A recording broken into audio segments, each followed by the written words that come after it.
Namaste everyone. Very warm welcome to Satsang today. Sadhguru Shri Modi Ji ki Jai.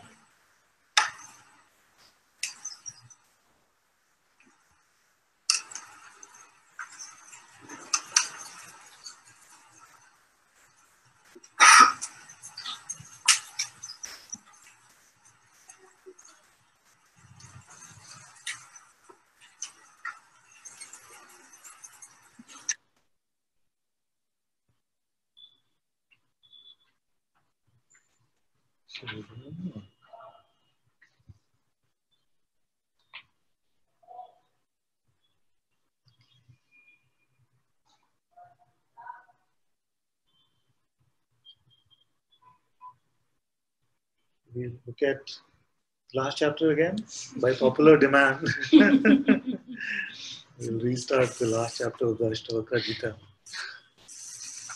And today we make no plans of completing it. Let's see.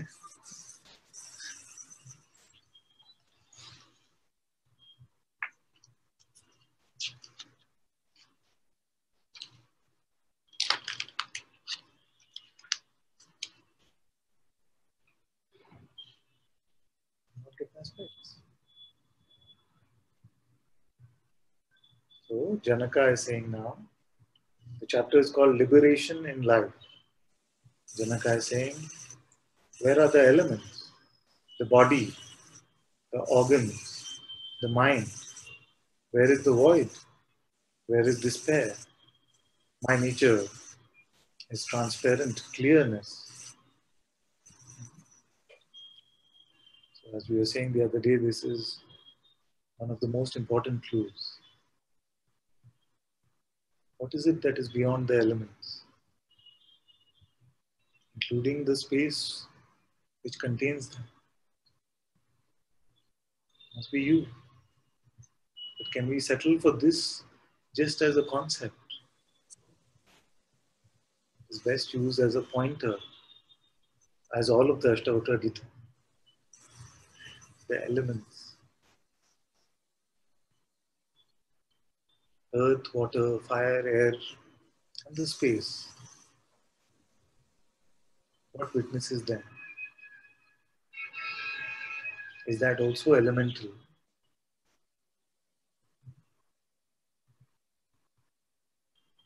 So, where are the elements? The body. What is the body made up of? Also elements. Also these same elements. The organs, the mind. See, all of these are the byproducts of the appearance of this phenomenal realm. Byproducts of the appearance as I am.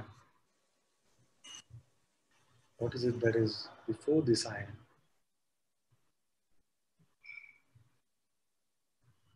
Like I was saying yesterday, how do we come to this discovery?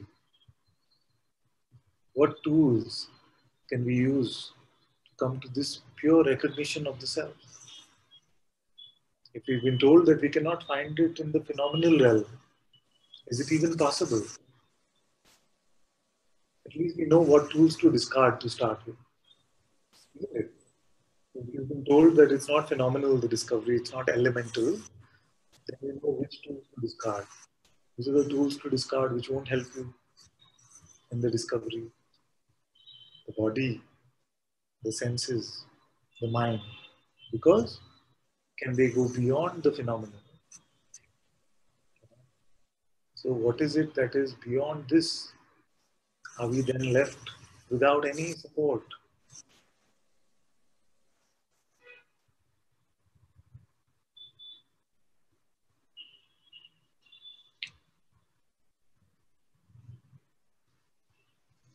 The sage is pointed again and again to go to the witness of these, all that is phenomenal. What witnesses them?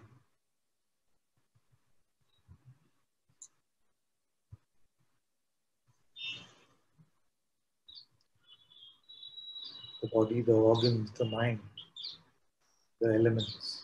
Where are all of these? Where are they? Take it as a little question. So where are they?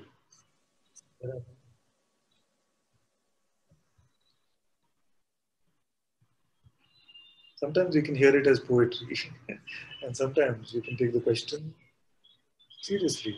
Where are all of these?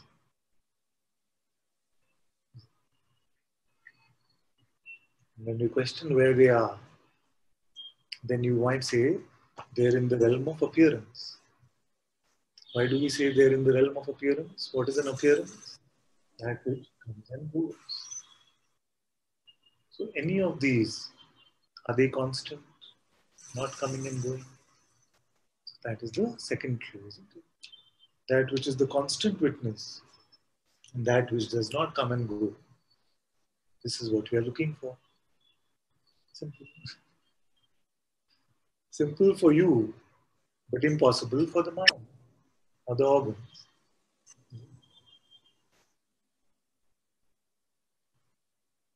Like I was saying the other day, if you want to board a flight, but you want to keep one foot on the ground, can you do it? Isn't it impossible?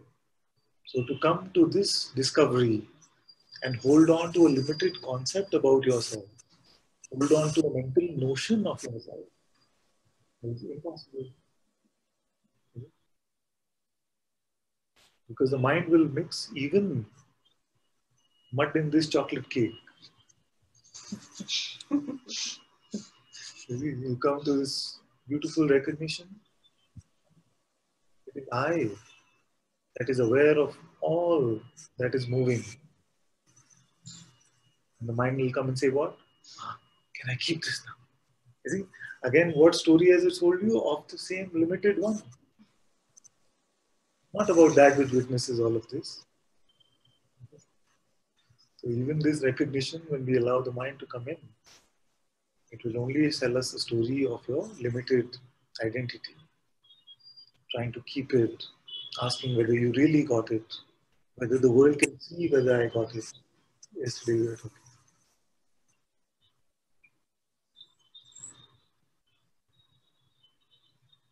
The mind is that voice which is telling to you that limited notion about yourself, which you can never really find. We come to Satsang over and over many years, carrying the limited notion of ourselves, trying to bring that one to freedom. And we say, can you find this one? Show me the one that wants freedom. We looked at the other day and we said, suppose the body had a sense of volition, his favorite topic.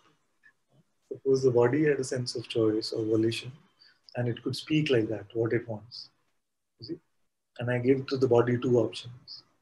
I give you this quality-less, attribute-less self-recognition, or I give you a tub of chocolate ice cream.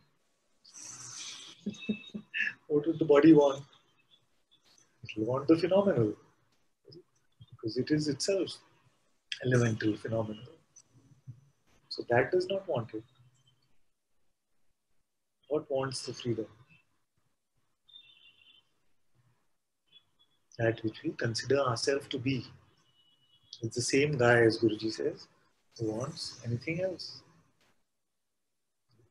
But the only difference with this is that if this longing is true,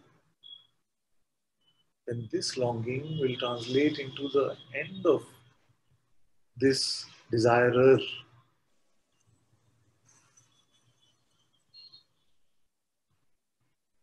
Whereas all other phenomenal longings will only perpetuate this desirer, seeker. Let's say simply, seeker. All our life we've been seeking different things because we have been taught that way. Get to first grade, you've been taught you must get to second grade. Get to 10th grade, you've been taught you better get good marks and get to the next. So we've been moving from position to position to position and never really questioned who is it that is taking these positions. Holding on to an idea of I, which never has been directly experienced.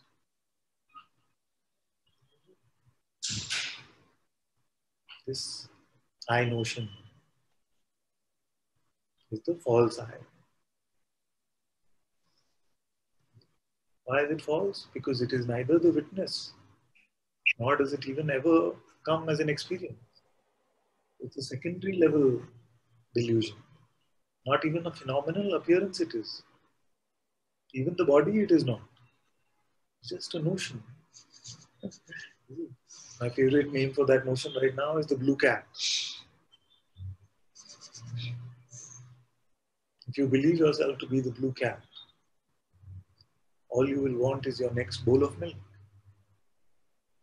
And we start even this search, even this play of the seeker identity, searching for that ultimate nectarine bowl of milk, never ending amrit.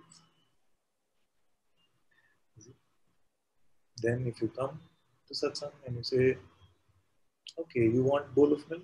First show me the cat. Now, do we like this question? Maybe some do, but mostly no. No, just give me the bowl of milk. That's what I'm here for. I was told if I come to satsang, I will find this ultimate freedom, never-ending bliss. Who wants it? It is in this discovery that there is no such one. When will the discovery happen? Now. Only now. It can happen only right now. It cannot happen in a projection of the future, and it cannot happen in the post-mortem of the past. What is it that you are right now? Every clue which is available in Vedanta, you have heard now in the 19 chapters of Ashtavakra. Almost every clue in the Vedanta has been heard by you. Now in this moment, here and now, what is it that you are? Simple.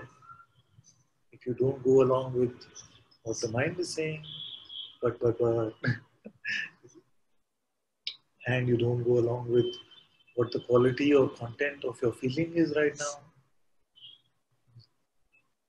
don't go with any of these. Don't resist any of that, of course. Find out what witnesses that.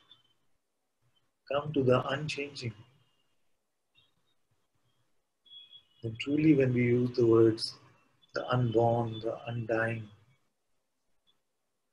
the eternal, it is not just a concept.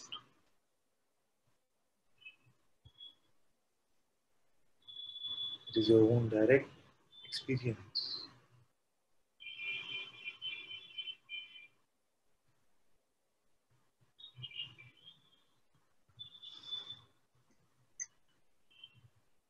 And all these pointings are not something for you to do.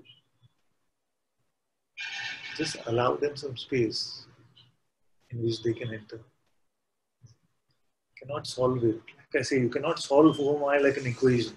I will add 3 plus 2 and multiply it by 55 and then I will get the answer. Yes, right or wrong. When you are trying to solve it like this. You cannot get it like that. What did the sage say? You cannot get it through these phenomenal tools. Let these words do their work on their own. Just a simple sense of allowing, if that is possible in satsang, just to keep that. And you'll see that something just opens up. Because the mind will take even these pointings and make a doer out of you. Am I doing it right? Have I got to the right witness? Is this really the witness? Is it really unchanging? You see, it'll become like that. So just like that, with some openness, know that this is your own intuitive presence which is speaking. It's only using the body of this so-called Ananta to communicate. But what is the voice which is speaking? is your own intuitive presence, reminding itself of its own source. Where does consciousness come from? Where does the Sadguru come from?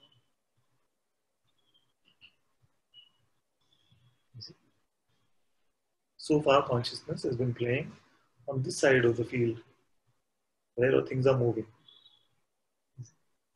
Can we now play on this side of the field, where there is nothing moving? This is the simple recognition. Who is coming to this recognition? It is the dynamic aspect of the self, which is consciousness.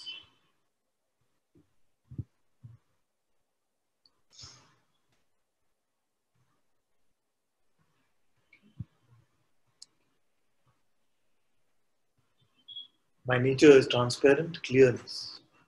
So what does this mean? Basically, it means that it is attributeless, qualityless, clear, clear beyond any clear, transparent beyond transparency,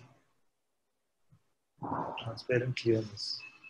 Now, as I say this transparent clearness, if you give it to your mind to find this transparent clearness, it will try to give you an image, which is fine.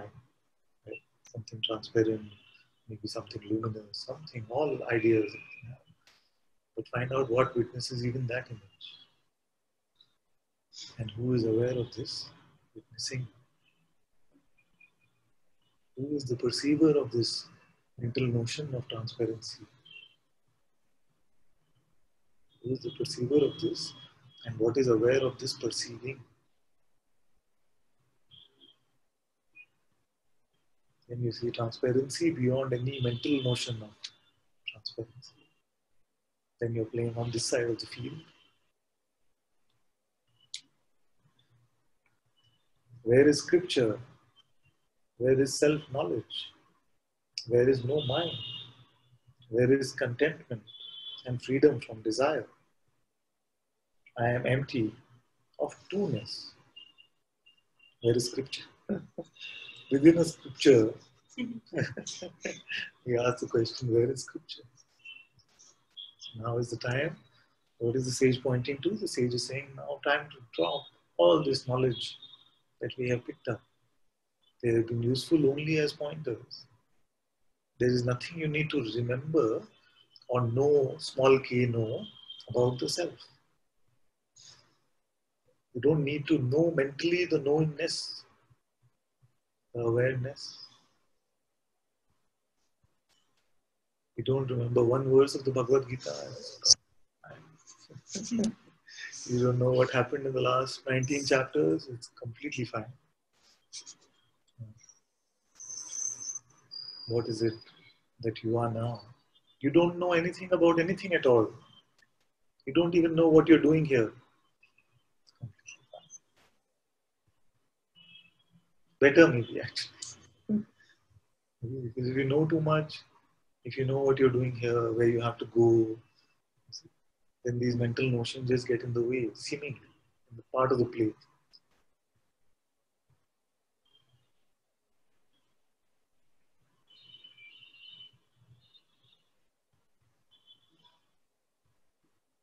You can see only right now that to exist, you are not using a concept.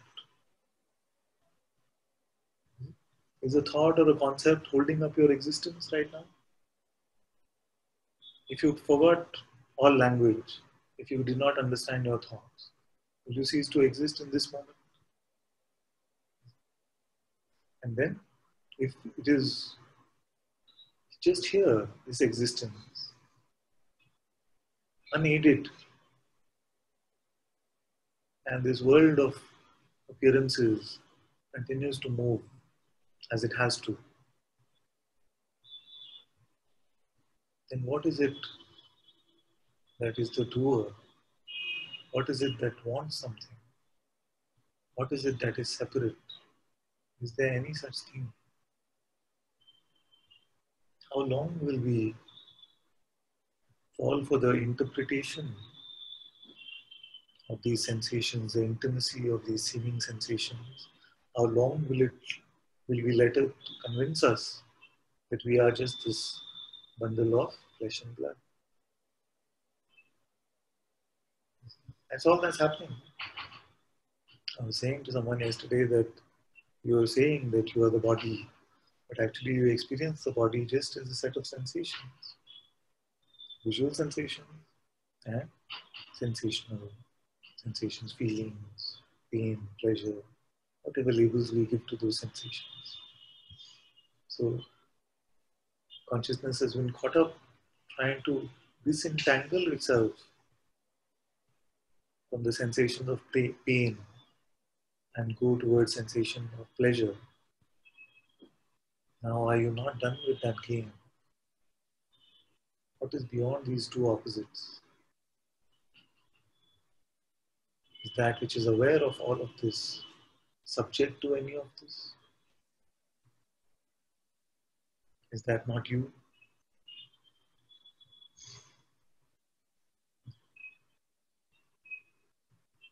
So your unlimited self removes the false notion of the self, the limited self, and remains your unlimited self. As Bhagavan said, I removes the I and yet remains the I. This is what satsang is for. And I was saying that any place which seems to become an aid in this world to remove this limited notion of I, your idea of limitation about yourself, is satsang. And any place which reinforces it is not satsang, even if it is this room. You see? So it is possible to hear the words of satsang and again reinforce our spiritual ego. Or it is possible to hear the words of satsang as pointers to see. Only one, two pointers you need. What witnesses everything and yet remains unchanging. What witnesses everything and itself remains unchanging. This one sentence is more than enough actually. I usually speak for so long every day. But actually you just need to pick up one or two things as the tools.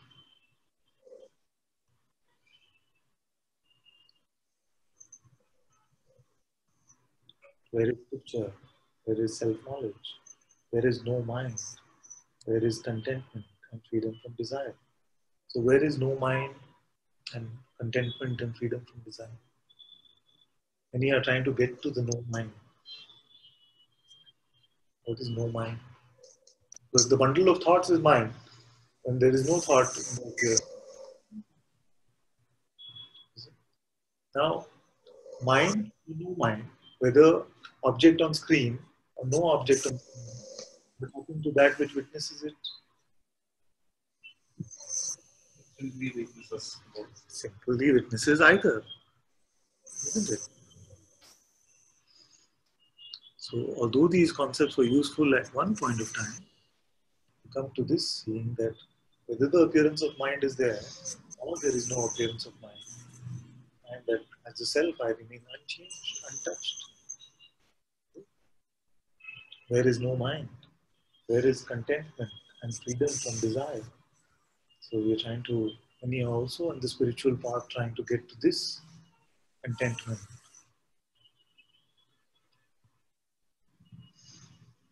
Many times the spiritual journey is like picking up stones along the way and filling it in the bag of me and then wanting to be unburdened.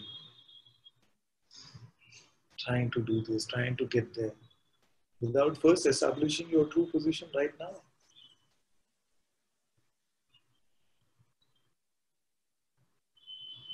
Can it be this simple? That all that we are looking for, contentment, freedom from desire, really does not apply to the reality of you. It again applied only to the notion of yourself. If you are beyond these opposites, how would that be?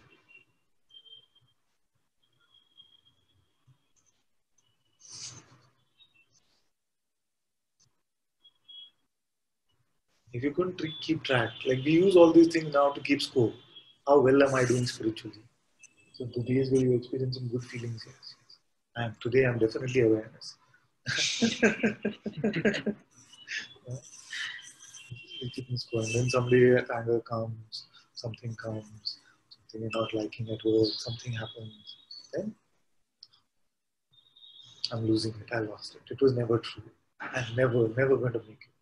Next day, again, feelings come, some nice feelings. Awareness again. You cannot use these phenomenal byproducts to make a true report about yourself. This is what the sage is saying. Whatever the appearance might be, what is it that you are? So often I've said that my arch nemesis is the checker guy. What is this checker guy? This checker guy takes everything and puts it in a row in your report card. So if I say, it's very simple, just don't believe your next thought, done. The thought comes and say, but that is impossible. Belief just goes. And then we say, okay, no. Actually, consciousness, which has the power of belief, can easily withdraw its belief from one side. And every day you start tracking. So how many thoughts am I believing today? How free am I based on that? It is not that. The key to all pointing is that what is the perspective you are taking about yourself? Very useful tip in Satsang. Any pointing, if you still take a personal attitude towards it, you still feel like there is a limited one which will finally get to his freedom or her freedom by following something. Then we are just adding rocks to this bag of me and burden yourself. It's better that you don't hear any pointing actually if what you're doing. If Bhagwan is given the thorn to remove other thorns, and you put that also inside, the next thorn, put that. It's better not to give you any more thorn.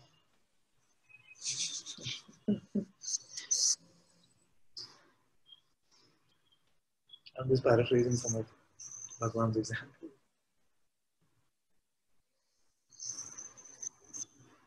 So these concepts, even those concepts that you hear in Satsang, are worthwhile only because we do a cleanup job on these deeply ingrained notions that we have about ourselves. If they're not serving their purpose, but they're adding to your basket of knowledge,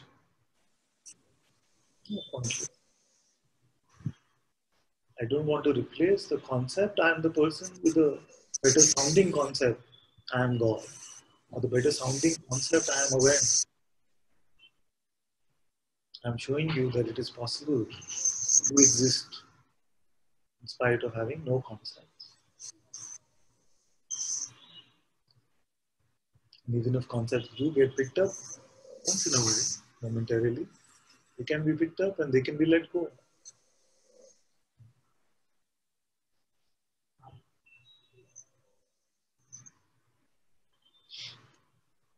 There is contentment and freedom from desire.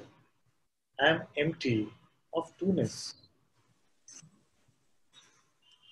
not two, Advaita. Why not two is used and not just say one, and one is so one. Sometimes we use like that. But many times even the idea of one can imply that that is a one which is objective in a way, and therefore there can be a two. What this means is that you are that one which is beyond phenomena. Therefore you cannot even say, there is one like that. There is one. There is that one. You will not find a one there. You will not find an entity there which you can count and say that's one. You see what I mean? I witnessed both duality and non-duality. Yes. Yes. Yes. But the nature of that which witnesses both phenomenal attributes itself is non-dual. It's not dual for sure. Or I witness duality and emptiness. Yes. See, in the phenomenal realm is a realm of opposites. You see? So everything is, the entire spectrum is available, Right. isn't it? So whatever we can witness is opposites are witnessed. But that itself, which witnesses, you see, that itself which is aware, No. there are no opposites there.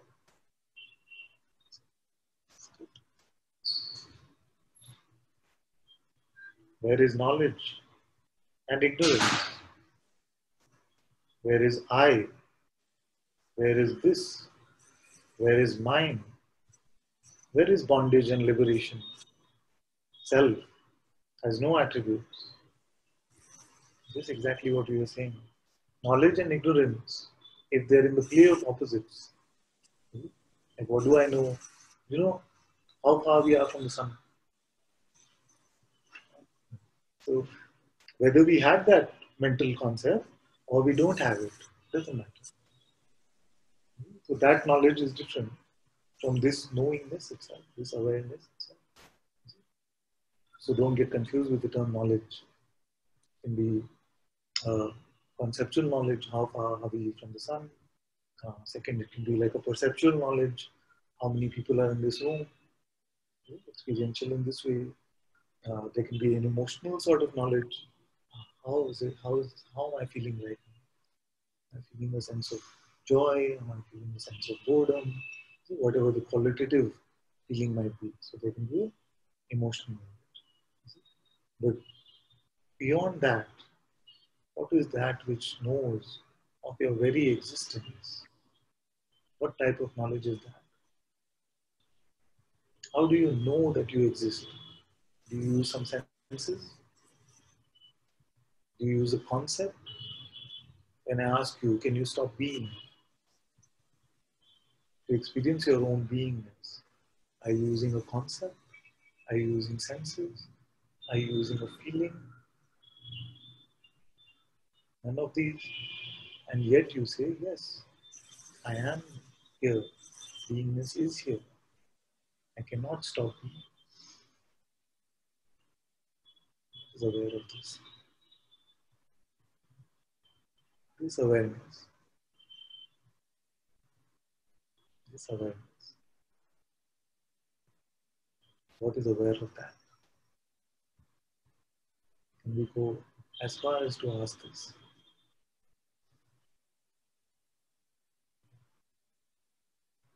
I am aware. Behind I am aware of my presence. What is aware that I am aware of my presence?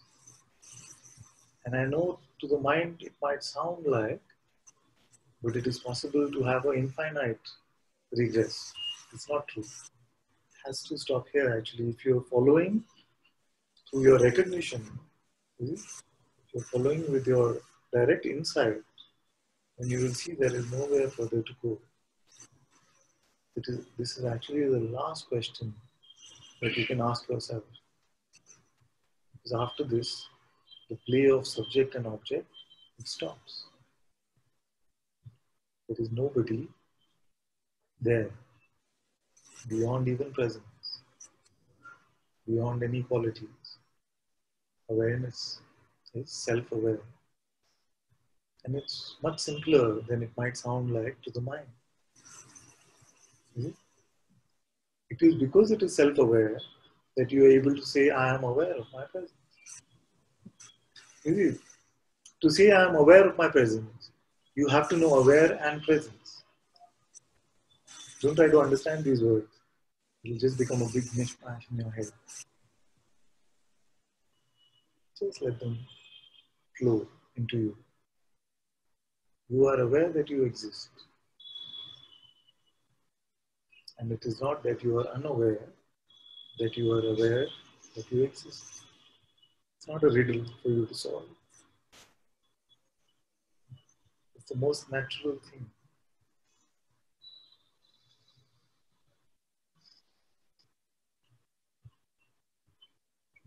Where is I? Where is this? Where is mine? So this I and mine and this and that. We've looked at all of these things many times when we come to this point of the Ashtavakra Gita. So we can go forward from there. Where is bondage and liberation?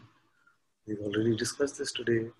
The self has no attributes. We talked about that. How many of you feel, let's do some quick polling because we are coming to the end of Ashtavakra, that when I say that the self is empty of quality, the sage said the self has no attributes. Attributes. Self has no attributes. How many of you truly feel like you have no idea what's going on? Nobody? Okay, send me a message later. I know there's too much peer pressure. How many of you feel like you have some idea and maybe even some insight into what the sage is saying, but it's not really clear? This middle, whenever you give this middle option, I've seen that. So the few like that, let's see in the Zoom. How many feel like there's some understanding of this, or maybe even some recognition or insight of this qualityless self, but it's not really, really clear?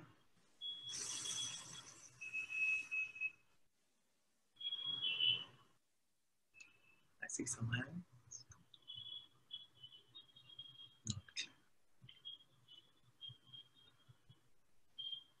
And how many of you feel like it is the most obvious? Don't be shy.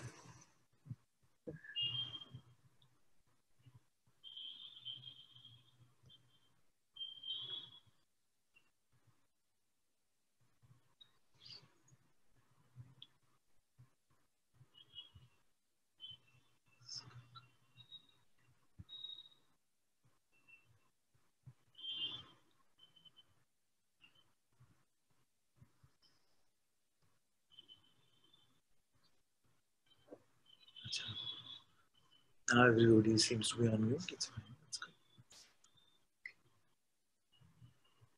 It's completely fine, my dear Anna. Don't worry. It's fine.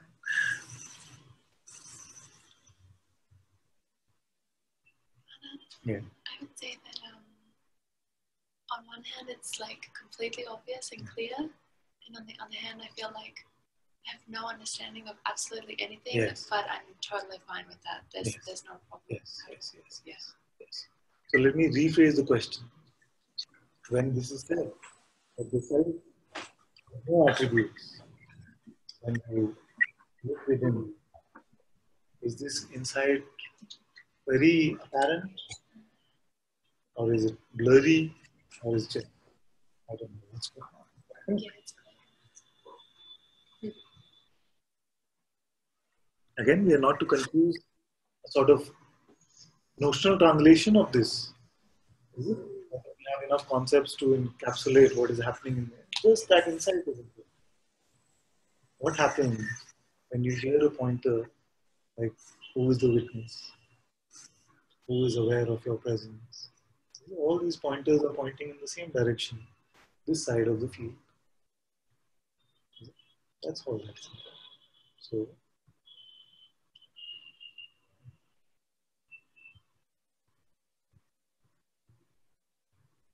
okay, let me, before we go to the questions, let me see if you can do some more of the Ashtavakra.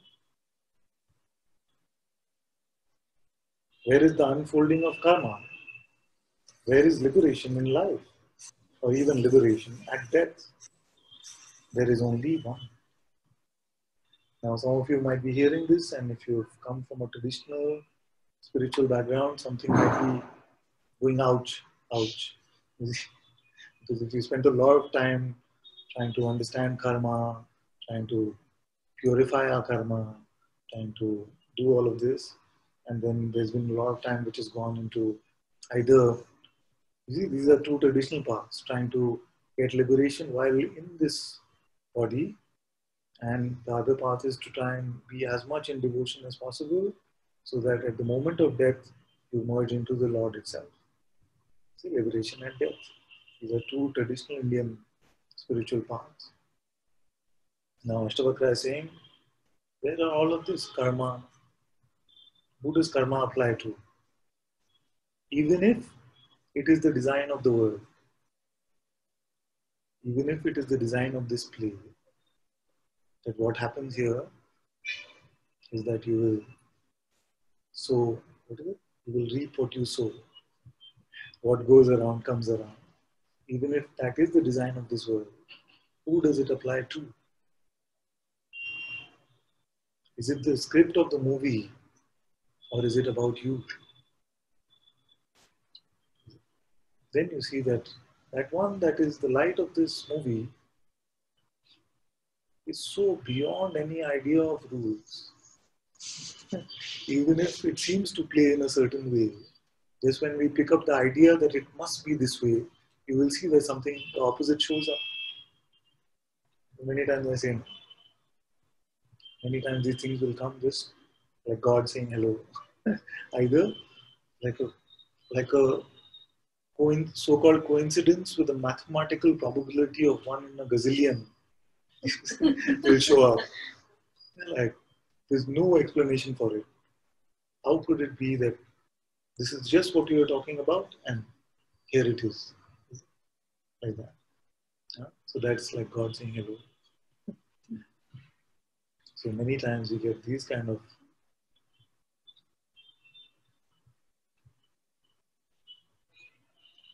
play, this kind of play in the movie. Where you just see that it's undeniable that there's a supreme intelligence which is completely free, that seems to be running this world, this life. And if you look back at our life, we're able to admit that. Most of us are able to admit that. Many times we say, I just happened to be at the right place at the right time.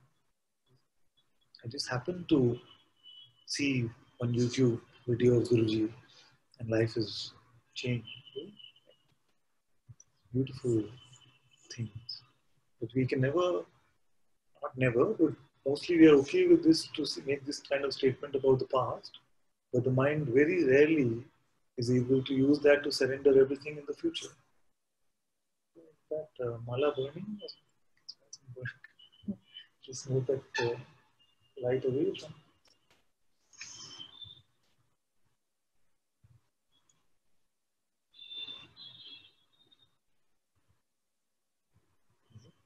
So whatever might be the rules of the functioning of this realm, whatever your paths to liberation might be, whatever your ideas about liberation might have been, who do they apply to now? Who is here that is free or bound? Who is here that is either free or bound? Was there ever the prisoner? Was there ever a prison? Except the idea of it. The idea, except the idea of the person. Except the idea of the person, prison. Sounds very similar.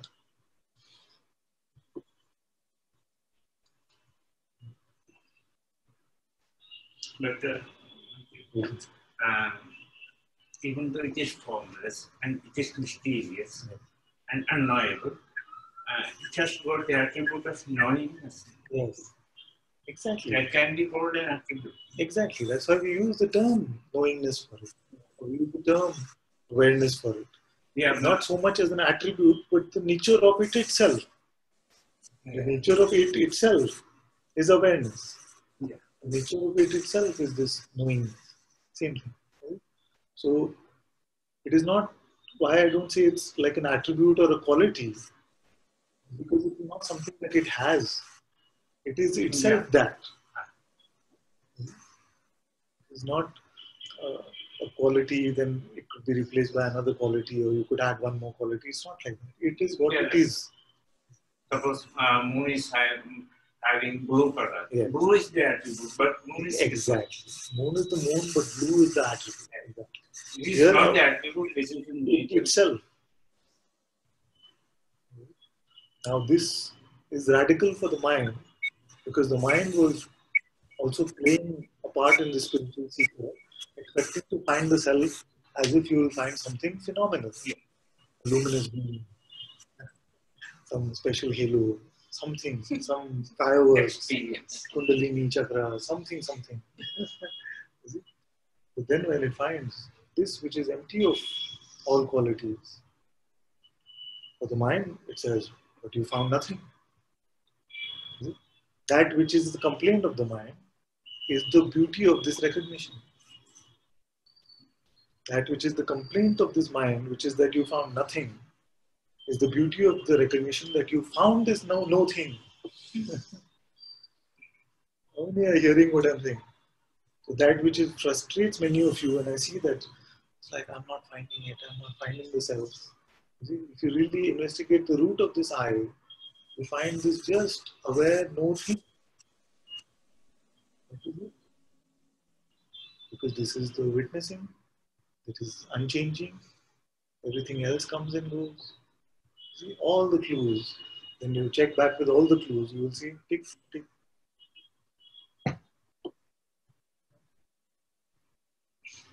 This is what the sages have been talking about.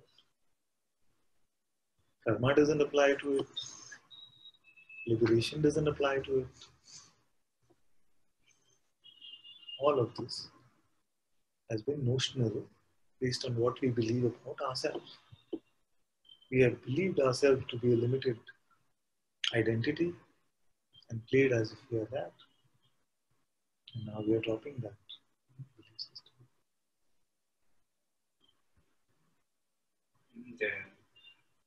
And when we go back, Yes. we can go till the back of I am. Yes. But when we try to go back of awareness to see awareness, we see the trying of going back by the awareness. Yes, yes. We are He not says, able to go back. very beautiful, very good. So what Siddharji is saying? He's saying you go back to even to this point, like Guruji's book, before I am. But if you try to go before this, before I am, Or before prior to awareness to see awareness awareness, itself, that is also seen. that is also seen. That effort is seen. That seeming attempt to move your attention there is seen. But you see, when you already come to this awareness, which is before I am, Yeah. is there even anything called attention? Attention also is in a simple coming home. You see, there is nothing further back for it to go. So at best, like you say, the attempt at this movement of attention back is seen, but attention has no further back to go. No, the effort to go back and see the awareness, that is also seen. That means you can't go back. These are very subtle things which are difficult to put in words, but very simple if done without resistance from the mind. It's the simplest thing. Who is the witness right now? What witnesses everything that is moving? Is it not you? It is just too natural. It's always been this way. And therefore it can feel like, oh, was this a discovery? You are coming to your truth, which cannot be dented or scratched by anything. As the sages have said, if this entire universe burns, it will not leave a scratch on you. This is the discovery that you're coming to about yourself. And the mind says, oh, you're just finding nothing. You didn't find it. The mind actually might never get used to the fact that you are non-phenomenal in your greater reality.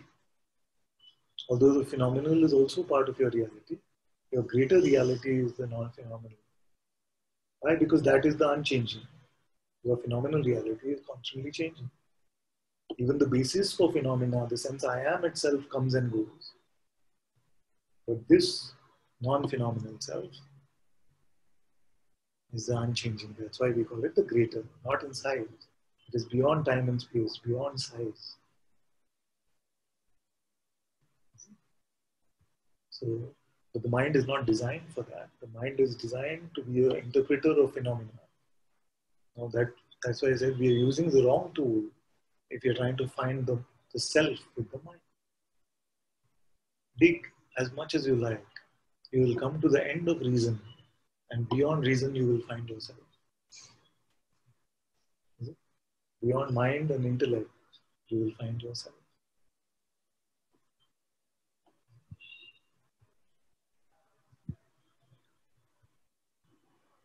Where is the doer or enjoyer? Where is the origin or end of thought? Where is direct or reflected knowledge? There is no person here. Where is the doer or enjoyer? Where is it? Who is hearing right now? I can tell you one thing, that the same one is hearing and speaking.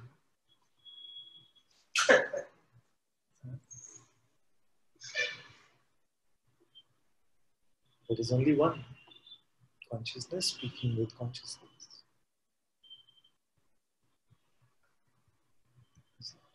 Without a notion about yourself.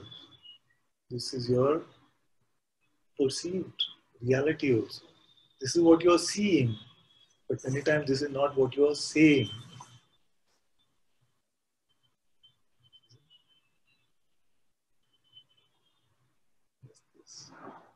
Fine. Next time some words appear from your mouth, find out who spoke them. Was there really somebody sitting over there and saying, where do these words come from? The hand is moving? Is there a Ananta sitting there somewhere inside moving the hand? No, there isn't. There is only God. There is only consciousness. Is there a Rama sitting over there? Is there a Joy sitting over there? Is there a Gopala sitting over there? Hearing these words? No, there isn't any such thing. All of this is appearing within your being, in consciousness. Various appearances are happening. You see God. Only see God. Who sees God? God sees God.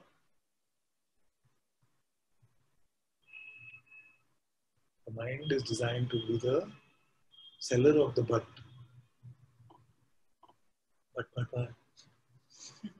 I don't feel I'm God. The uninquired I is the ego.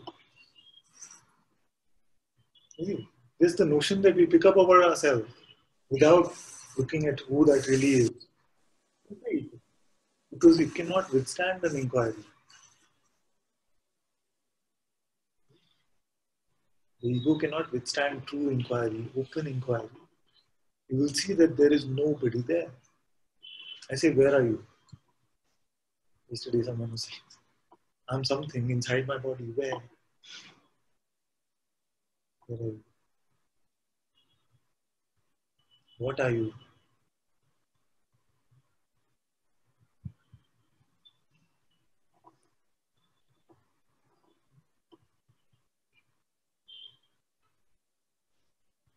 So the doer and enjoyer do not exist if you consider yourself to be a person.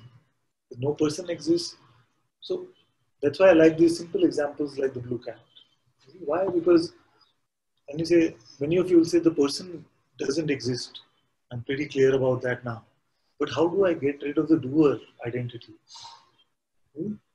So it's like saying, I'm aware that there is no blue cat. But how do I get it from drinking all the milk in the house? It is a contradiction, you see. If you know that you do not exist personally, then who is it that has the attribute of doership? that which actually is. So, person does not exist. Does that mean that you are not? Nobody can say you are not, because even to say you are not, you must be. Before they exist. You have to exist. Exactly. So this existence is whose existence? This is the primal misunderstanding. This existence is whose existence? Is this a personal existence? It is existence itself, whether you call it consciousness, God, I am, being, Atma, whatever you call it. But when we say this existence is of the person that I consider myself to be, that is the basis, the root of the play as the what is called the Jiva. I am something. Atma playing as Jiva. Atma, I am. Your beingness itself. Playing as I am something. I have a notion. Atma picked up the notion about itself as something limited. It then plays the role of the Jivatma, which then takes on all these roles. Student, husband, wife, partner, employee, manager, all of this. Then spiritual seeker. Then what is the troublesome role that you could pick up? The enlightened one. Yeah. Don't bother with that one. Don't bother with that one, because that can be super sticky. I'm telling you. It is not, the true sage is not the enlightened person, the enlightened one. It's the enlightened one. These are very beautiful experiences. Yeah, or attached to the beautiful experiences. So not to whatever is a limited notion about yourself. I keep saying limited notion, limited notion. Why? Because it is the perpetuation of the mind. And if you really smell for what the mind is saying, you'll find that almost everything that it is selling to you is the idea of your limitedness in some way. Is your boundary is being defined. Any concept you pick up about yourself draws a boundary about yourself.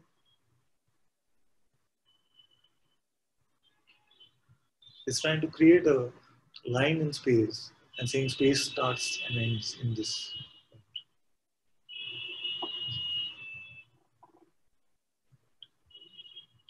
Who is the doer or enjoyer? Where is the origin or end of thought? Beautiful exercise. Where does the thought come from? Many who start coming to satsang are feeling like they are creating their thoughts and also they are creating their action. And many times, after a few satsangs with me, usually you see that they're just appearing and disappearing. It is that doer of action bit which usually is most key.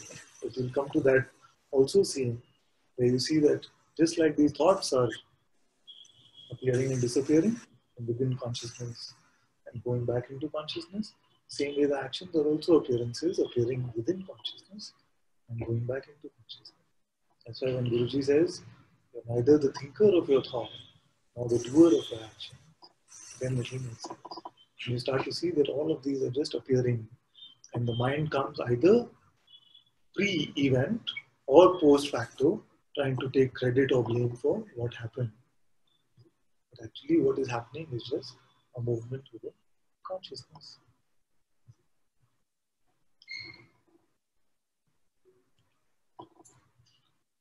Where is the origin or end of thought? Where is direct or reflected knowledge? There is no person here. Direct or reflected knowledge in India, again, scripturally, there are some which are known as direct scriptures, and some which are commentaries or reflections of those scriptures. So, the sage is now last chapter, and Janaka is reporting that all of this, which might have been tools along the way, but now I find myself to be beyond all of this. Where is all of this? Who does it apply to? You must be a good person. You must find your enlightenment. Who does it apply to? And notice the nature of the mind will come and say, because it only understands opposites. So does this mean I can just go around shooting people? First time I heard something like this was with Ganesh, where when he said, but you're not the doer. And people would usually have one of these two objections. Does this mean I can be irresponsible, lazy, and lie down in bed all day? First objection.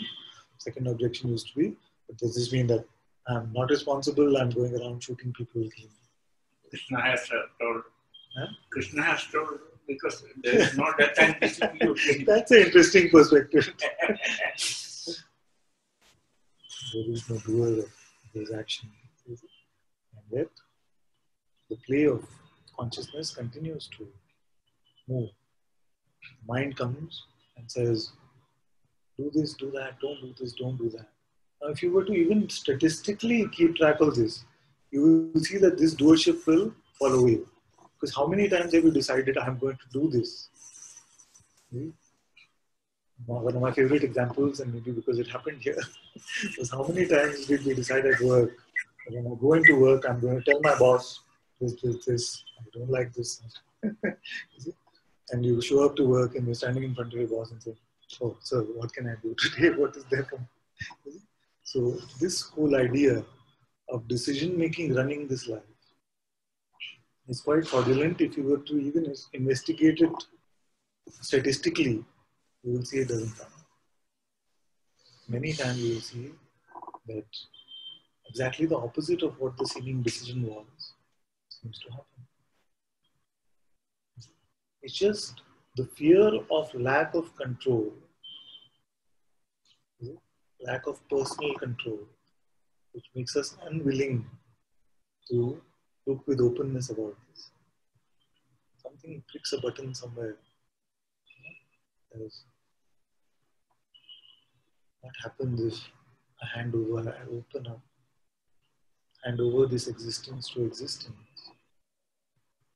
What is so difficult about that? The difficulty only comes because there is this fear of not having control. What's going to happen? Am I going to be starving on the streets? Who's going to look after my family? Meditation, no control. Huh? Is it there? No attention, no control. No attention on objects. And no control. It's like that on SoundCloud there is? In YouTube, YouTube. Downloaded. So this it's just the idea that I can do a better job than God can. Or God is not interested in running my life. He just created me and left me here to fend for myself. All ideas which are the basis of the ego, the idea of separation. You see, any of these old spiritual stories, they're about this. The prodigal son. These ideas are representations of this. That the idea that some separation ever truly happened, and then trying to make the separation work because we've invested so much in that. In the idea that I am separate. That's the story.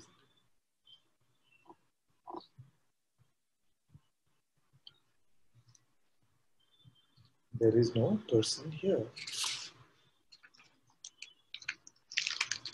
That one line, there is no person here, is magnificent.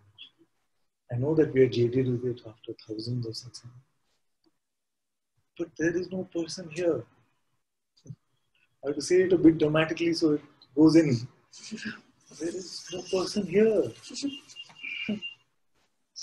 There is no person there. Come.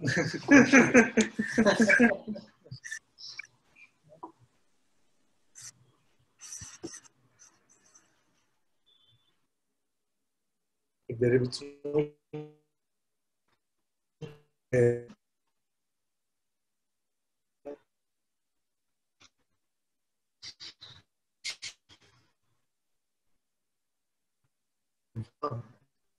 you are inside and the person is easily denied.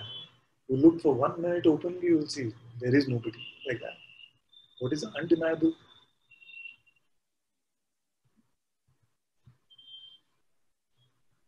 That is it. That is it. That which is undeniable through your direct insight.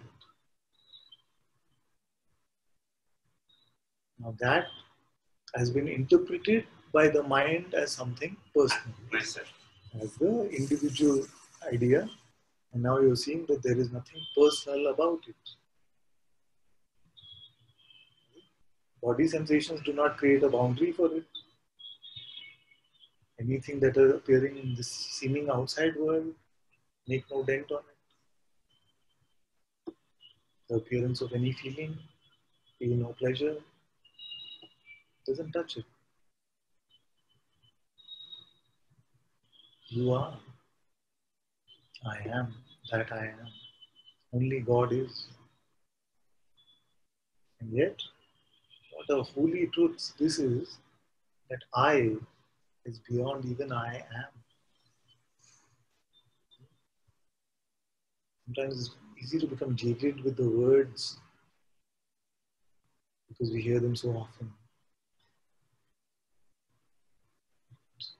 Just see what that means. All these ideas which you held about yourself, the doership and the desire and the duality, never truly applied. There is no person here.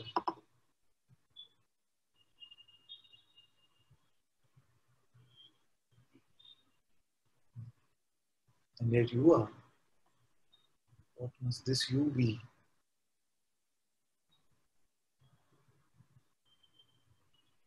Who is the perceiver? What is aware of even this one?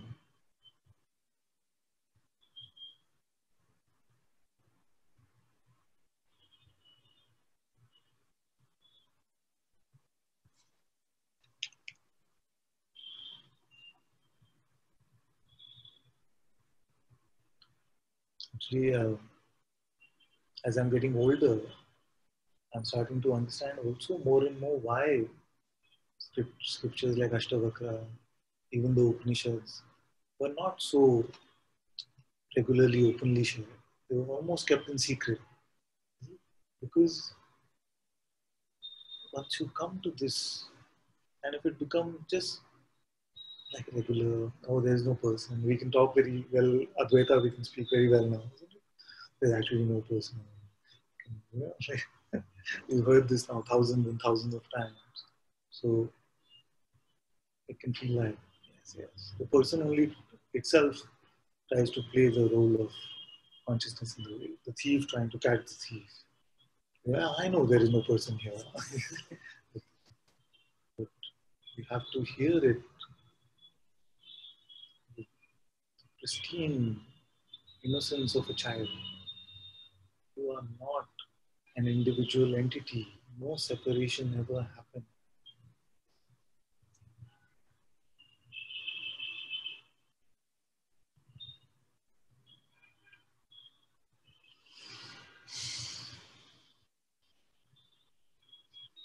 When just one line like this, there is no person here, can become an atomic explosion within your being, blasting all these concepts about yourself.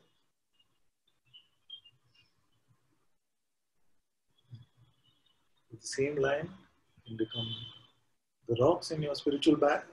What is it? Backpack. The same line, with the innocence of a child. There is no person here. Wow.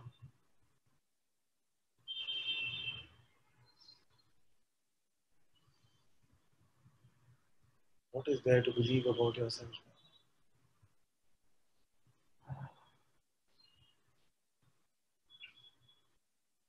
What boundary can you draw about yourself now?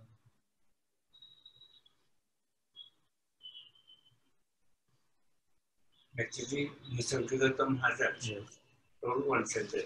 That will be clear. Liberation is not to the person, but from the person. Yes. That is very powerful.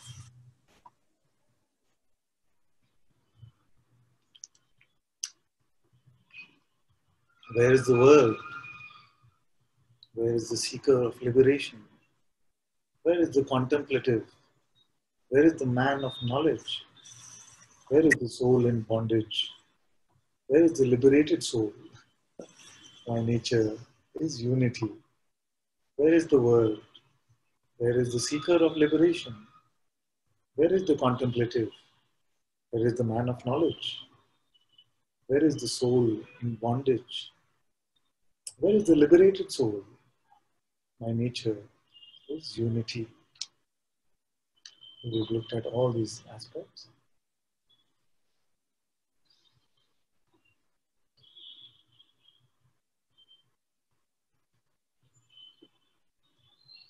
Where are creation and destruction? Where is the end and the means? Where is the seeker? Where is attainment? I am one. Where are creation and destruction? Where is the end and the means? Where is the seeker? Where is attainment? I am one.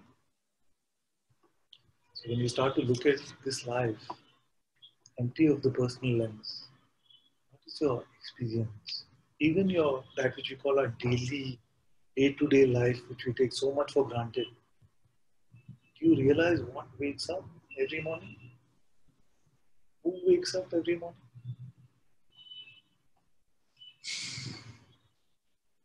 And from where that comes, this consciousness, this being I am,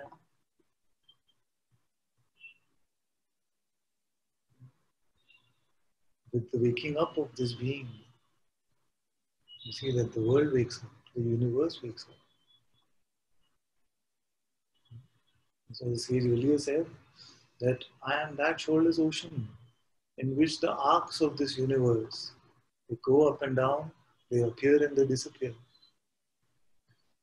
I am that in which all these states, waking, dream, sleep, and turiya, they come and go. So what is your daily experience? You woke up. You as consciousness appeared to exist. Within this existence came this entire play of light and sound, of time and space. All these beautiful movements of electricity and gravity and magnetism, all these appearances came. And where do they go? When you are not, existence dissolves into its source. Where does all of this go? Just like the content of a dream flows right back into you.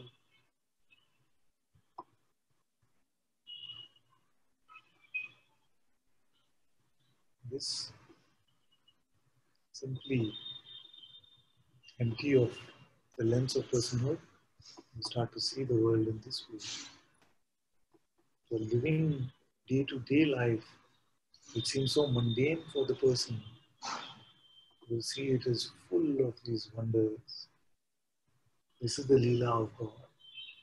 Whose Leela is it? Yours.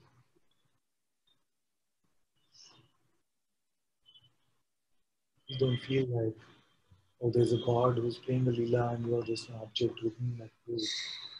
All of this is your doing as consciousness.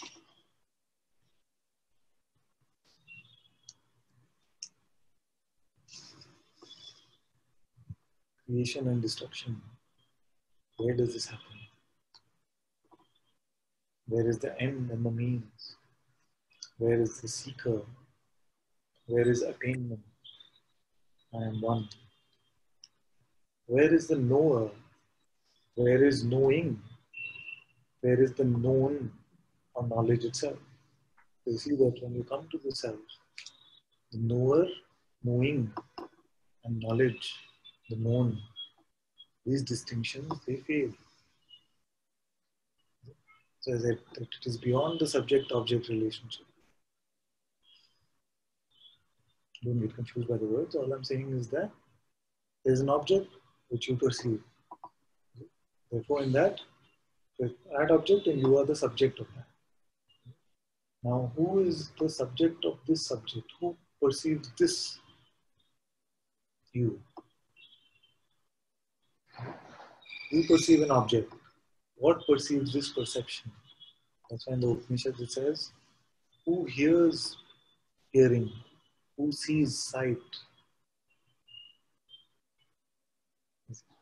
Not to be taken literally. You know what I mean? Who is aware of sight? Who is aware of hearing? Who is aware of all perception? Who is aware of the so-called movement of attention?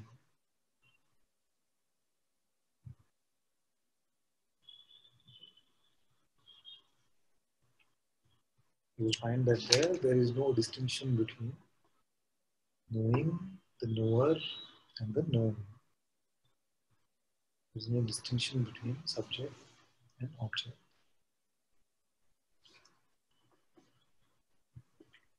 Where is anything? Where is nothing? I am pure awareness. Where is anything? Where is nothing? I am pure awareness.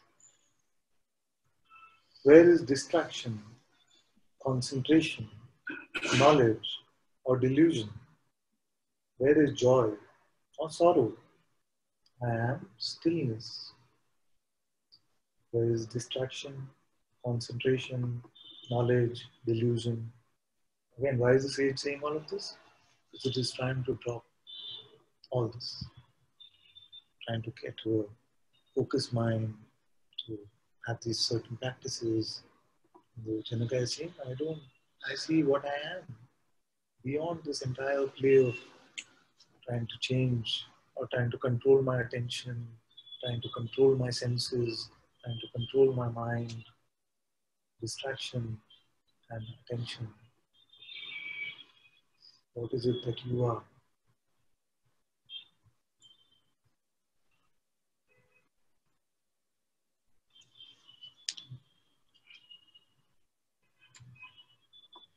Knowledge or delusion?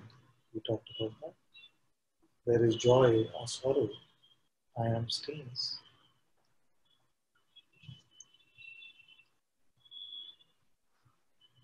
Now, because we have been told that it is Sat Chit Ananda, we conveniently usually forget about the Sat and Chit, the truth and being, and focus a lot on the Ananda, which is the bliss or the joy. So then the question not only, but many are asking is this: where is the bliss? Show me the bliss.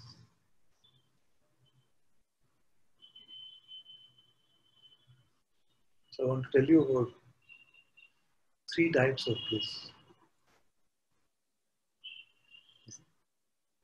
One is the joy or the happiness that you get, which is based on objects. You have a coconut, you like the water is sweet, some joy can come. Based on some objective taste. Object. Second is divine joy. As you come to your unassociated presence, I am this being. You'll notice that there's a different fragrance to the joy. Just in your presence. There's nothing yearning for that joy. There's no need for joy. And yet it is unavoidable. It just appears. Love, peace, and joy are your fragrance. As consciousness not attaching itself to personal identity. Is empty of any object. You don't need an object of any sort to come to this joy. And the final joy, that Brahmananda, that purity of the attributelessness. It is not that pure and impure, the realm of duality type pure and impure.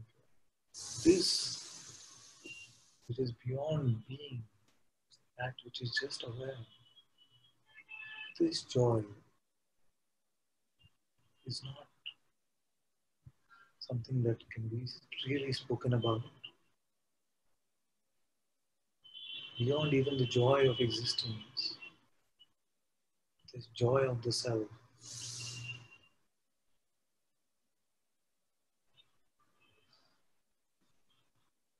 So you will see that the self, in its very nature,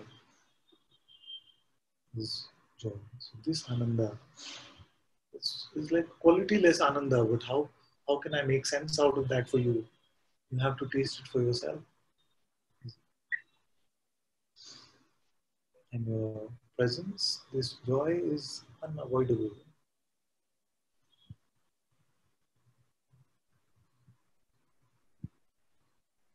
So all that is seemingly needed is to drop our feverishness for an objective sort of joy.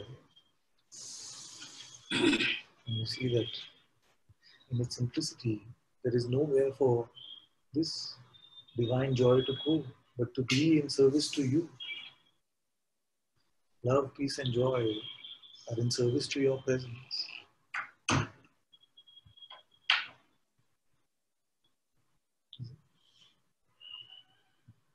And just like karma, one of the apparent ways in which this universe works is that which we keep chasing, seems to run.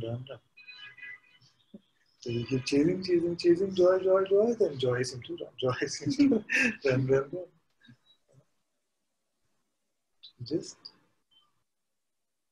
Just empty of any notion. Tell me if that is not joyful. And it's very natural joy.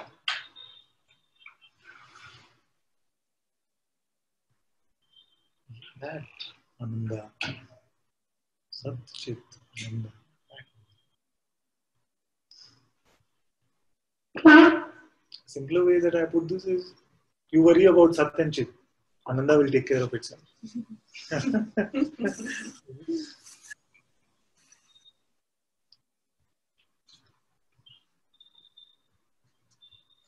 So don't worry if it's complex. Forget about it. 3 types of joy. You don't need to know this. Just explaining things so you can demystify some ideas you might have about this. But the simpler pointing, stay with the truth. Just remain in your being as you are. Nobody can report that truly there is no joy. Only looked again through a personal lens it can seem like.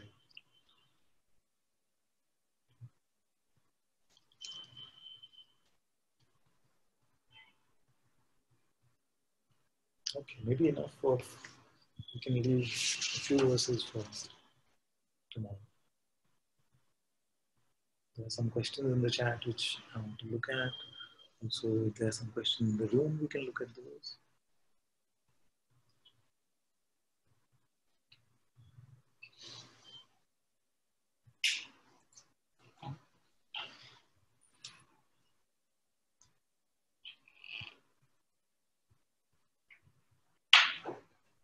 Yes.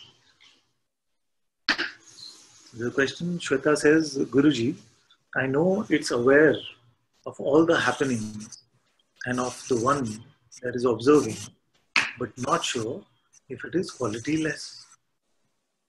So then you will find that a quality is a phenomenal perception. So find out what witnesses even that quality.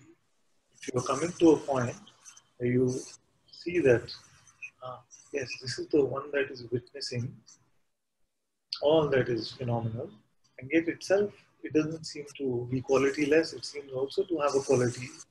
Then what perceives even that? Is that which is aware of this quality itself in that quality or has that quality? Now, if you do this like this, then you will find that the mind has been a trickster. It has given us various visuals or imaginations of the self. But all it can imagine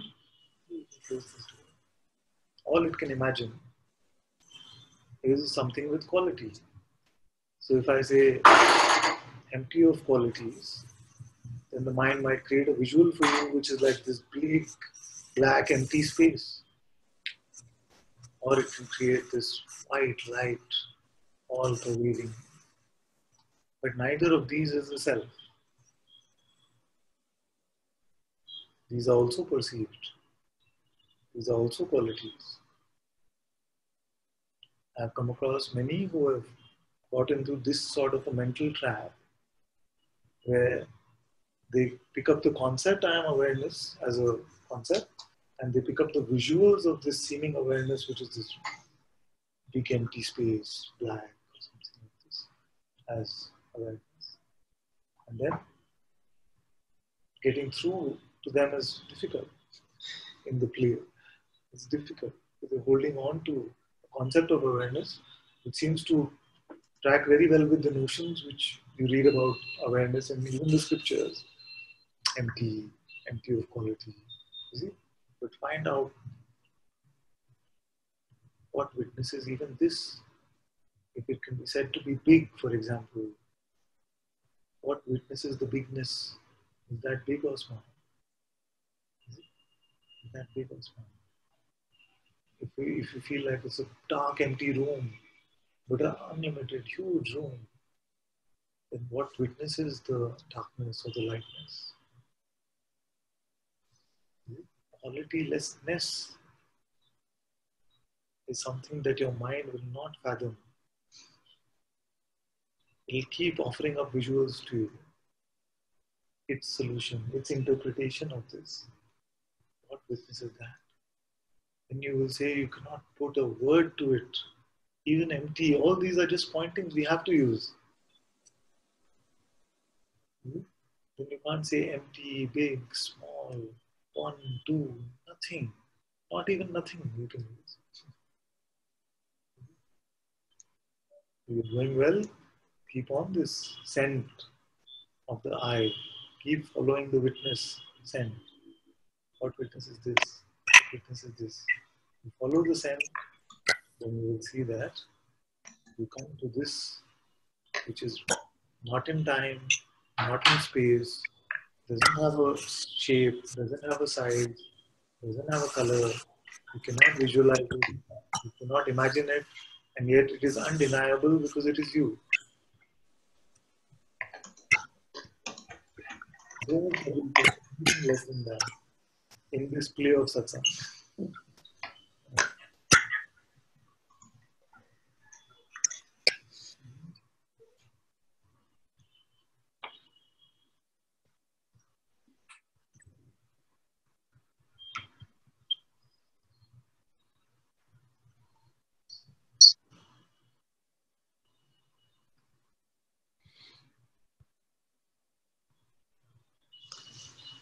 So is it necessary to know that it is qualityless?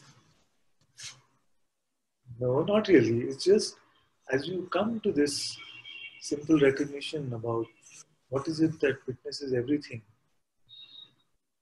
then you really will find it very difficult to say something authoritatively about it, because words you will feel like cannot match what you're discovering. And yet if somebody was to put a gun to your head and say, is it quality or qualityless? You will pick qualityless.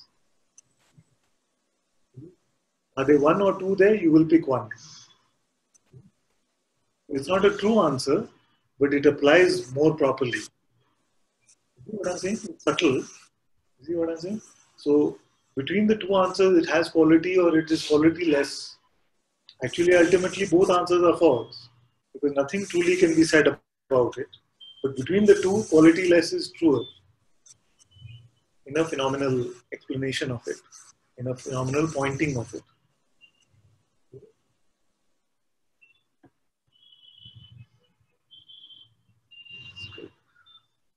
Very good. Who else? Thank you, Shanti, my dear. Thank you. Simple people like street vendors, beggars, laborers, etc. are more courageous to hand over existence to existence than spiritual seekers. Many times. So, Guruji, does it mean that all our desires are out of fear, not trusting the existence? The way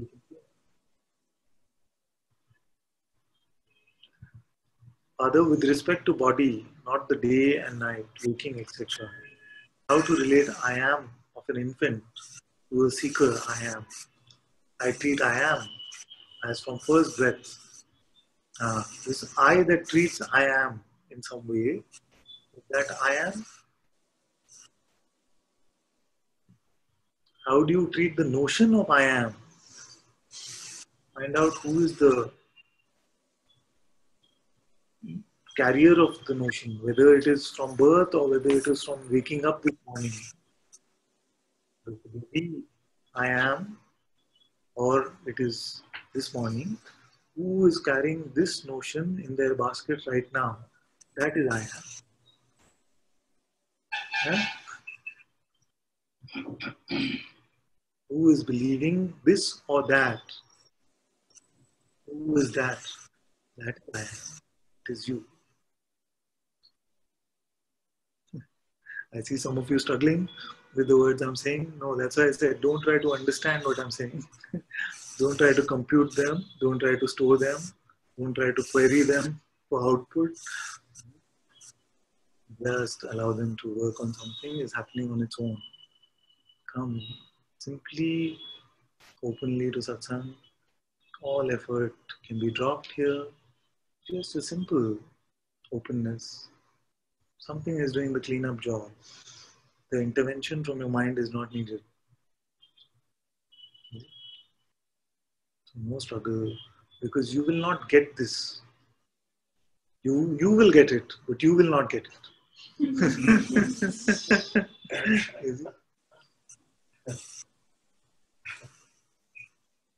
Depending on what the you is.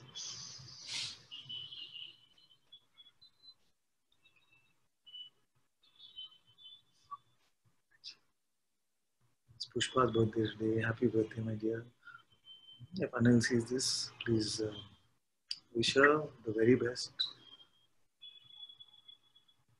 All our love and blessings are with her.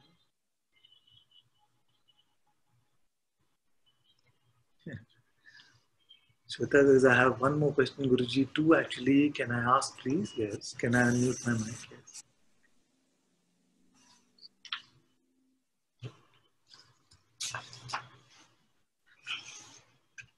Thank you, Guruji. Actually, I wanted to ask first of all, can you tell me a little more about this non-dual identity? The doer is like Identity? Yeah, non-doer identity.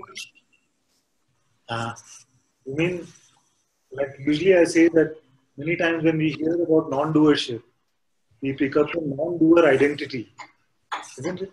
Is that what you're asking about? Okay, let me explain the entire topic to you quickly. Mm-hmm. The first is that we can have the idea that I am a limited body-mind organism, and as an attribute of this body-mind organism, I have some ability to do. I also have the ability to not do, because I can be lazy if I like. It's a choice. You see? So that can seem like a choice. If you consider yourself to be a separate, limited entity, which is the body-mind organism. Now, that's why I said that this notion does not survive 1 minute of inquiry, because you don't find anybody there. You see, you do not find a Shweta which is moving her head. The movement of the head is happening, and the mind can come and say, oh, good, you're moving your head, or no, you shouldn't be moving your head, or something like that. Trying to create pride or guilt about something which is happening with spontaneously. So, when you see that, that's why the saying is that you are not the doer. That means that all doing is a spontaneous movement within consciousness. All that is moving. Is it? Now, many times when it is shared like that, you are not the doer. I've seen many in Satsang who hold on very tightly to the non-doer identity. So the mind only works in opposites. If I say you are not the doer, the mind will say, okay, I must be the non-doer. But the I, in this case, is still the wrong one. Let me give you one example which will clarify everything. You can have the idea that you are a tree and you are moving your branches. Then you come to satsang and say, no, you are not moving your branches. It's a higher force, God or wind in this case, moving your branches. So now you went from a doer identity, I am moving my branches, to the non-doer identity, no, I am just here. God is moving my branches, or wind is moving my branches. You see? But even that is not true about you, because you are not the tree. You are the tree, the wind, the ground, the roots, the everything. And ultimately, you are just the witness of even all of this. Is it? So we can go from the misunderstanding that I am moving my branches to the misunderstanding that I am a limited entity, but a higher force is moving my branches. We have a complete expression. So let me take another example. You might feel that you are a chair, and you might feel like I have been moving myself all this time. Then somebody, a wise man, comes and says, no, you have not been moving yourself. It is another human being or something that comes and moves it. Now you gone from the notion that you are the doer to the notion that you are the non-doer, but still holding on to the notion that you are the chair. So if you hold on to the notion that you are the chair, then very easily you can pick up a victim mindset. Why does God always do this to me? Yes. Is it? I am the chair. Why does God always put me out in the sun? Now, that is why it is important to see that you are not the chair. You are not the person who is being moved around by a higher force. Because if you still consider that a person which is moved around by a higher force, you can still have a resentment against that force, or you can pick up some pride that, okay, only good things happen to me because I am God's special child. You see how many times you've heard it. Either I am the victim of God is always doing these things to me. There are so many bad people are there. He's always so giving them such great things. Look at the holiday they took last. It's so beautiful. And or I am something special about me, so God is taking special care of me. Right? So still that limited notion of me can continue. As you come to the discovery of yourself, which is beyond the chair identity, beyond the tree identity, basically beyond the person identity, then you are saying that there is only one here. And that one is the doer and the experiencer. There are no two. With pure consciousness. And who's taking of consciousness? Consciousness. Then you come to true surrender, which is to say, Tvam Karta, Tvam Bhokta. You are the doer, O Lord, O consciousness. You are the experiencer. Is it? Now, whether I say I am the doer experiencer as consciousness, or we pick up the identity or the last strands of the identity and say, Oh Lord, you are the doer and you are the experiencer.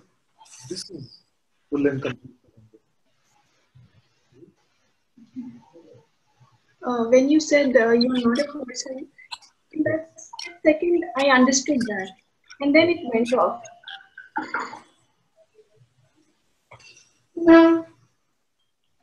So the person came. Yes. Where is she? Where is the person I want to meet her? Where is she?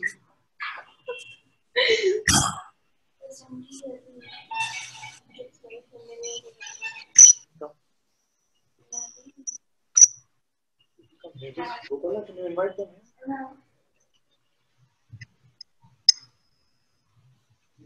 So you say, for a second the person was not there, and then the person came back. So show me where she is. I see a body moving spontaneously. Where is the person?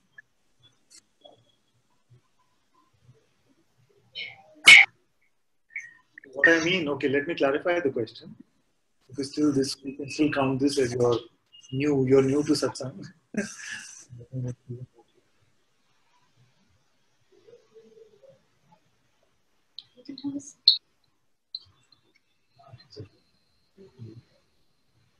So who is the one that found Or who is the one that wants freedom? Show me that one.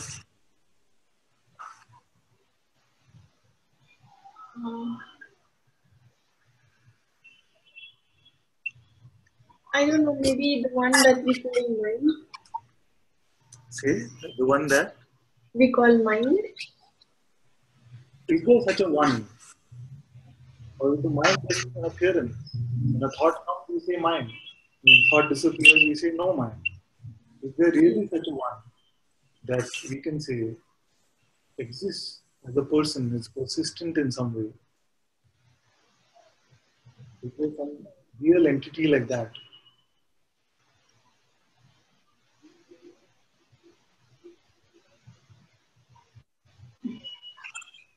When you say find the person, of course, I'm unable to do so. Yes, and if you did, you would get $1,000 from me. You had this lottery now for 4 years, Darshan knows. From almost the beginning of Satsang, one Satsang, it came up like that I will give $1,000 for anyone who can show me this person. And nobody has been able to show me. It still seems like we are making a decision. We are planning. We are praying, so things happening to us. Because I prayed, so I got this, like that. Or maybe I made the right decision, so I got this. So this uninvestigated I, which is just on the basis of some feeling or some thought, or basically a habit to believe that there is an individual ego which is doing actions, which is speaking these words, which is moving this head. That is the uninvestigated one. Now, when you look for it, you say there is nobody there. So in that moment, what happened is that in that moment of openness, you recognize that there is no such thing as the ego. It is only a belief. Guruji, if I read the book that you have on your website, would it make it more clearer for me? Yes. It can make it clearer or you can make it blurrier based on whether you're using the words as pointers to check on your insight. What is it that you're actually seeing about yourself? And you might find some line hits you, and then you see that which I've considered myself to be the separate individual entity, the ego, really is not. So in that way, it is useful and can bring a lot of clarity. I have to say, I like the book very much.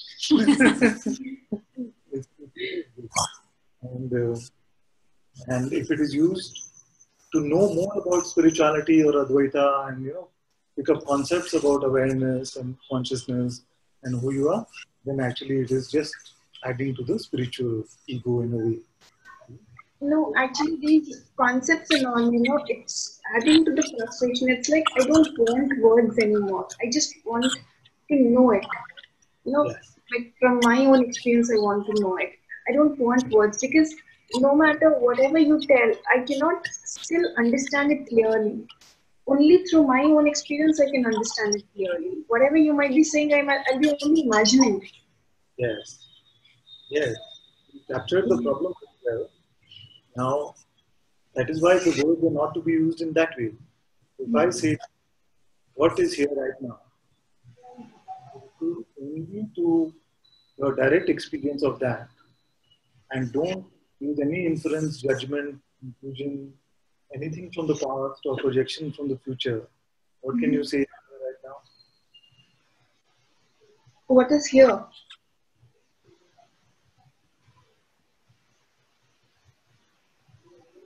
No. Nothing is here.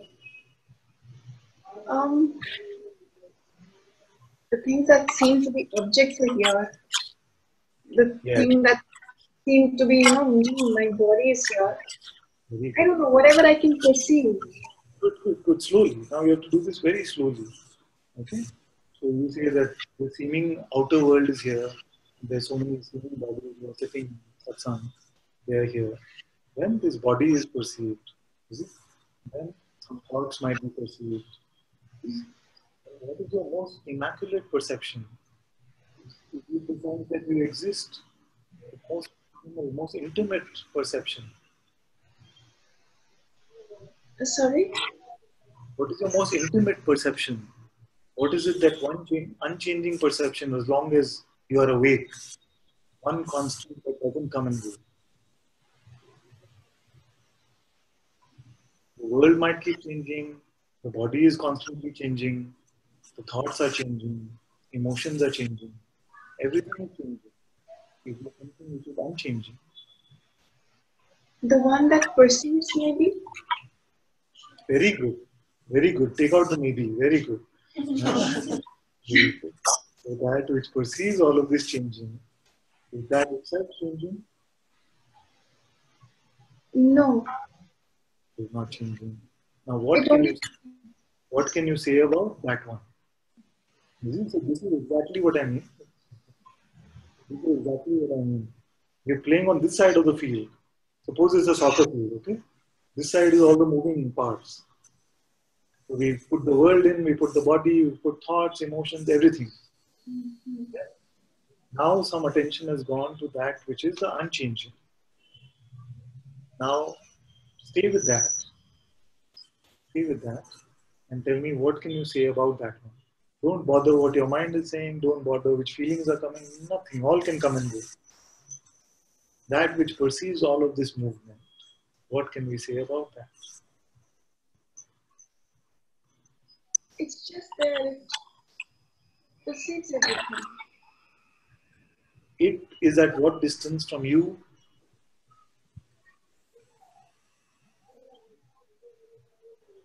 I don't know. Yes, because if you refer to the mind, then you don't know. You have to just go and look. Just go and look. Don't buy ideas of frustration, not getting it. Because you will not get it that way. Stay with me through this. Because if you stay with me through this, then it doesn't matter that you are just 1 week into Satsang. Is it? Many of them go for years but are not able to just stay with this simple question. Because the mind can be very resistive. Sometimes even emotions of fear can come. So, it's a very beautiful place that you're coming to. Don't believe the mind telling you that, oh, you're not getting it and this should be easier for you or something like that. You come to this beautiful place. You say, everything I perceive is moving and changing. This perceiver is always here. And it seems to be unchanging. But I don't really know. Just believe it, even in your heart. Who is it that is the witness of all of this? And I can tell you that you is so pristine. And just, you cannot have two masters. Right? I'm not talking about physical phenomenal masters. You can, it's all representations of the same one word. I'm saying you cannot have your mental mind as the master, and you cannot have your intuitive presence as the master.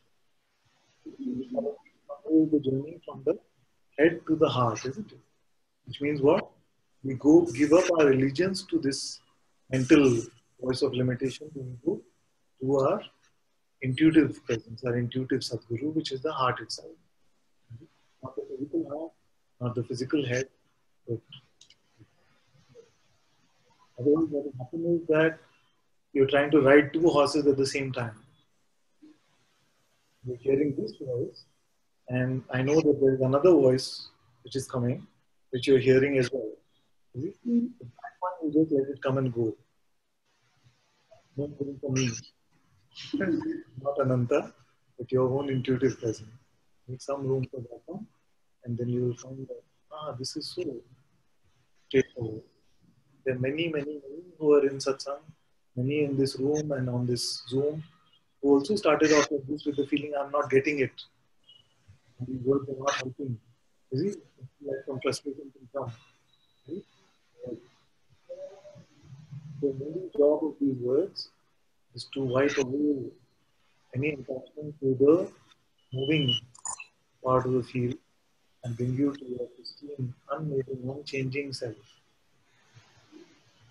It's also the book, this Satsang, all of this is a double-edged sword. If you're using what is being pointed here for your direct inquiry or direct insight and direct checking, you will come to play.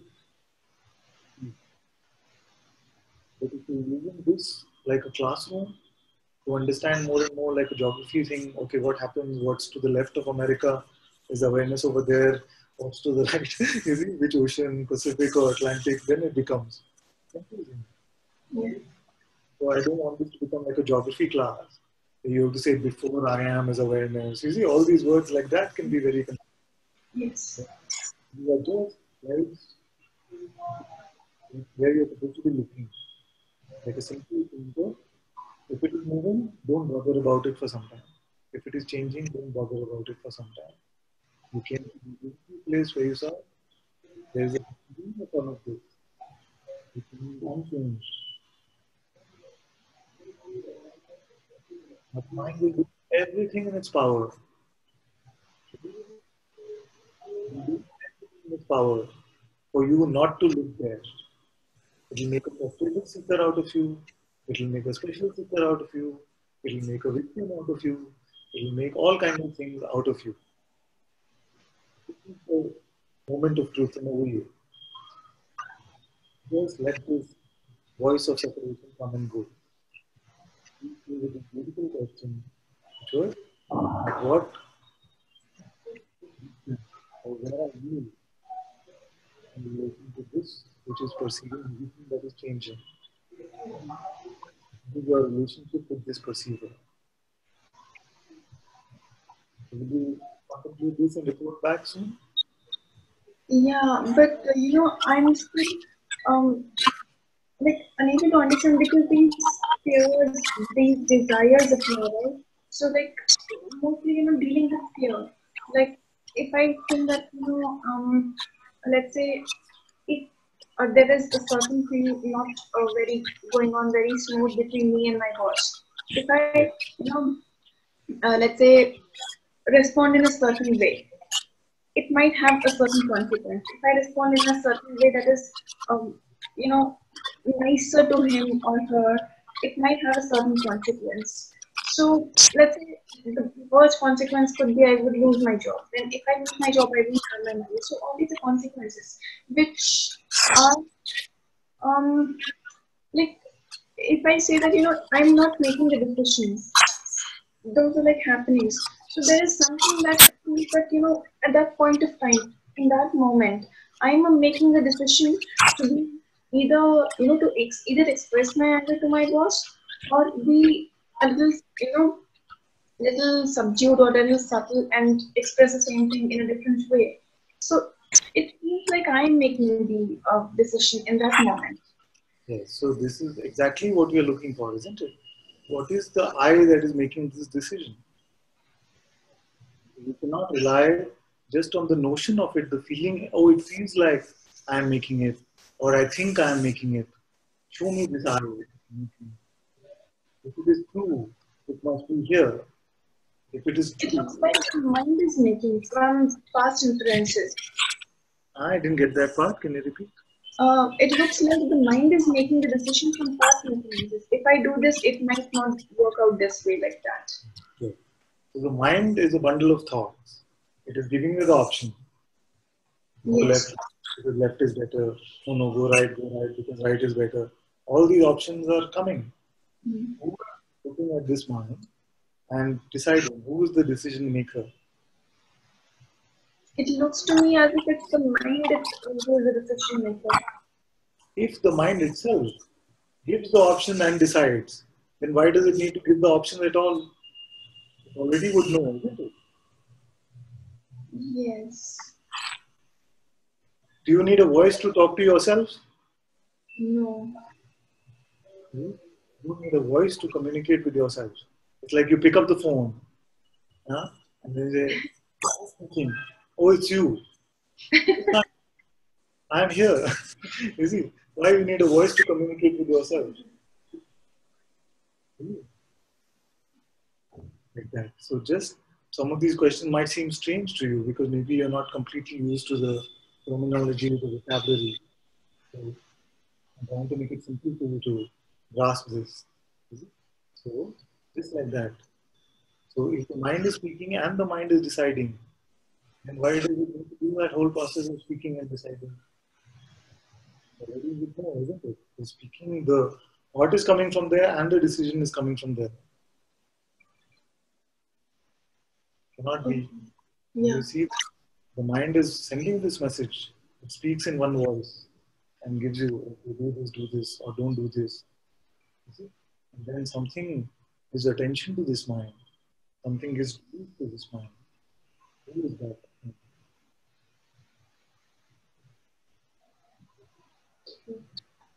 This is a simple contemplation. And this is all you need. In today's satsang, you don't need to remember anything that you heard before this. Just find out who gives attention or belief to this mind. I'm just saying the same thing over and over again in different ways. Trying to just do that mind bypass. I'm that surgeon. Bypass something, really. But I just habit of mind which comes with it. So don't fall for any of mental answers, any mental judgments. Stay with what you are recognizing for yourself. And more this distinction will become clear. If it is not so clear yet, more and more this distinction between your own insight and an inference will become. So Guruji, the more I do the process of self-inquiry, the more it will get clearer. Yes, we can say that, but there will come a point where you will see that what you really are is not bound by clarity or weariness of anything at all. Okay. I have just one more question, please. I was like wondering, as a woman, we are like, blessed with this, what do you call that, advantage of, bearing a child. So in what way, if the mother is like, say, awakened, in an awakened state, how does it help the child? How does it help the new life? I mean, does it help at all? There is no such set template in life for anything at all. You can say that an awakened one, the unassociated being, who is empty of ego contamination, their presence blesses everyone around them. Okay. Like I was saying yesterday, consciousness in every expression is unique. Okay. Based on experience, we can say some things with certainty, but none of them we can really rely on. Okay. We want the truth or truth itself, not for the byproducts of this truth. Yes. Okay? That is also a question that we can all contemplate. If you do that as a result of this truth, nothing will change for your life. You won't even get any additional joy or peace or love. Nothing will change. Okay. You want the truth or not?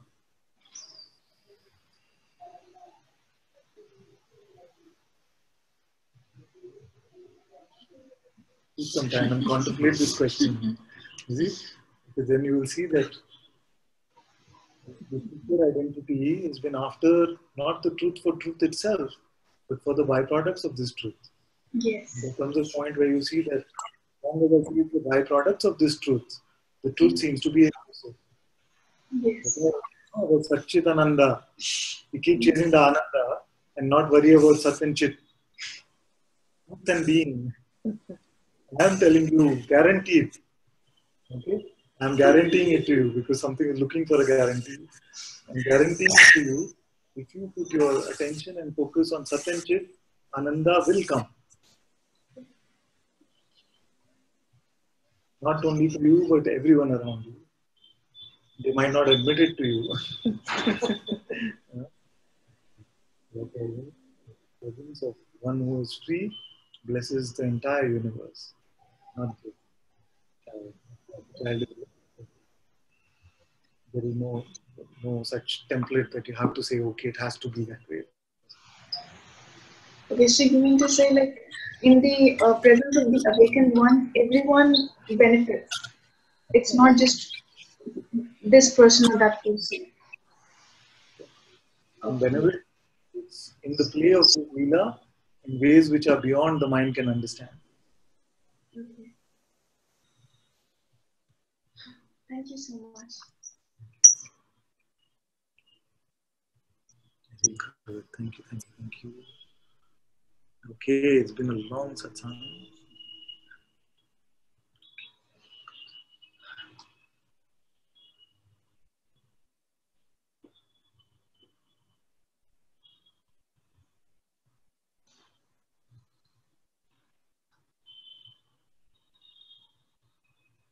Thank you all so much for being in satsang today. Sadhguru Shri Muji Ji ki Jai. Jai. Sadhguru Shri Ananta Ji ki Jai.